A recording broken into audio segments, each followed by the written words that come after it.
శ్రీ సత్యసాయి జిల్లా Hindupuram MLA Nandamuri Balakrishna ఇలాకాలో TDP నాయకుల దౌర్జన్యం పెట్రేగిపోతుంది. హిందూపురం మండలం ములుగూరు ప్రాథమిక పాఠశాల స్కూల్ మేనేజ్మెంట్ కమిటీ ఎన్నికల్లో వైఎస్ఆర్సీపీ సానుభూతి పరులు లావణ్య గెలిచిందని టీడీపీ నాయకులు దౌర్జన్యానికి పాల్పడ్డారు. గెలిచిన లావణ్యకు పూర్తి స్థాయి మెజార్టీతో ఉన్న టీడీపీ నాయకులు ఒత్తిడితో స్కూల్ హెచ్ఎం డిక్లేర్ చేయడానికి వెనుకోడారు. టీడీపీ నాయకులు పాఠశాలలో ఎన్నికలు జరుగుతున్న గదిలోకి తీసుకువచ్చి హెడ్ మాస్టర్లతో ఎన్నికలు వాయిదా వేయాలని కేకలు పెట్టి తోపులాటలు చేసి డిక్లరేషన్ ఇవ్వకుండా అడ్డుకున్నారు. దీంతో హెడ్ మాస్టర్ మరోసారి ఎన్నికలు నిర్వహించగా 30 మంది సభ్యులతో 22 మంది లావణ్యకు మద్దతుగా నిలిచారు. దీంతో రెచ్చిపోయిన టీడీపీ నాయకులు మరో రోజుకు వాయిదా వేయాలంటూ హెడ్ మాస్టర్తో వాగ్వాదం చేస్తూ బెదిరింపులు చర్యలకు పాల్పడ్డారు. అధికారంలో ఉన్న తమను గెలిపించకపోతే పరిణామాలు తీవ్రంగా ఉంటాయని హెచ్చరించారు. పోలీసులను వారిని అడ్డుకోకుండా మద్దతుగా నిలిచిన సభ్యులను బయటకు పంపేశారు.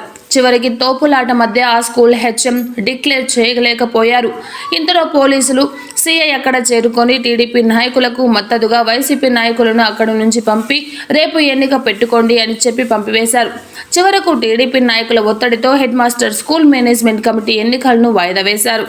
దీంతో లావణ్య మద్దతుదారులతో గెలిచిన తనకు డిక్లరేషన్ ఇవ్వాలని పాఠశాల ముందు ధర్నా చేశారు. పోలీసులు లావణ్య మతదారులను పాఠశాల నుండి బయటకు పంపించేశారు. ఈ సందర్భంగా లావణ్య మాట్లాడుతూ గెలిచిన తనకు డిక్లరేషన్ ఇవ్వకుండా ఇలా బయటికి గెంటేయడం ప్రజాస్వామ్యం కాదంటూ ప్రజాస్వామ్యం రాష్ట్రంలో ఉందా అంటూ ప్రశ్నించారు.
ఫోటో తీసుకోవాలి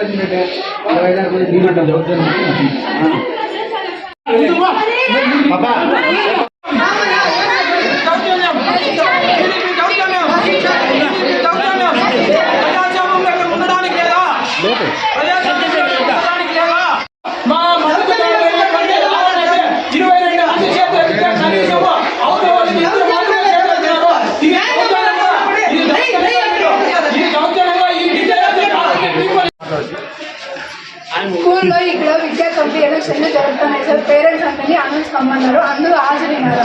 హాజరు కాక నా పేరు లావణ్య, నా తర్వాత నాకు అపోజిషన్లో ఉషా అని ఆవిడ ఉన్నారు. ఉషా తరఫున ఉషా ఉండాలని చైర్మన్గా ఎవరికైతే చైర్లో ఎత్తమని అంటే ఇద్దరు వాళ్ళకి సహకరిస్తున్నారు. లావణ్య అని ఎవరైతే కోరుకుంటున్నారో చేస్తున్నారంటే నాకు 22 మంది సపోర్ట్ చేస్తున్నారు సార్. ఫైన్ పెట్టి సీఎస్ టైంలో టీడీపీ నాయకులు వచ్చి డిక్లరేషన్ చింపేస్తామని చెప్పి దబా ఇచ్చి ఎలక్షన్ని రద్దు చేయాలని గొడవలు చేస్తున్నారు. ఇప్పుడు సార్ మేము ఇంకోటి చెప్తున్నాము, మాకు దయచేసి మేము గెలిచినాము, అందరూ విలేకరులు ఉన్నారు, మన ప్రజలు ఉన్నారు, దయచేసి మాకు డిక్లరేషన్ గెలిచింది డిక్లరేషన్ ఇవ్వాలని చెప్పేసి మేము ఈ ప్రజలను కోరుతున్నాం.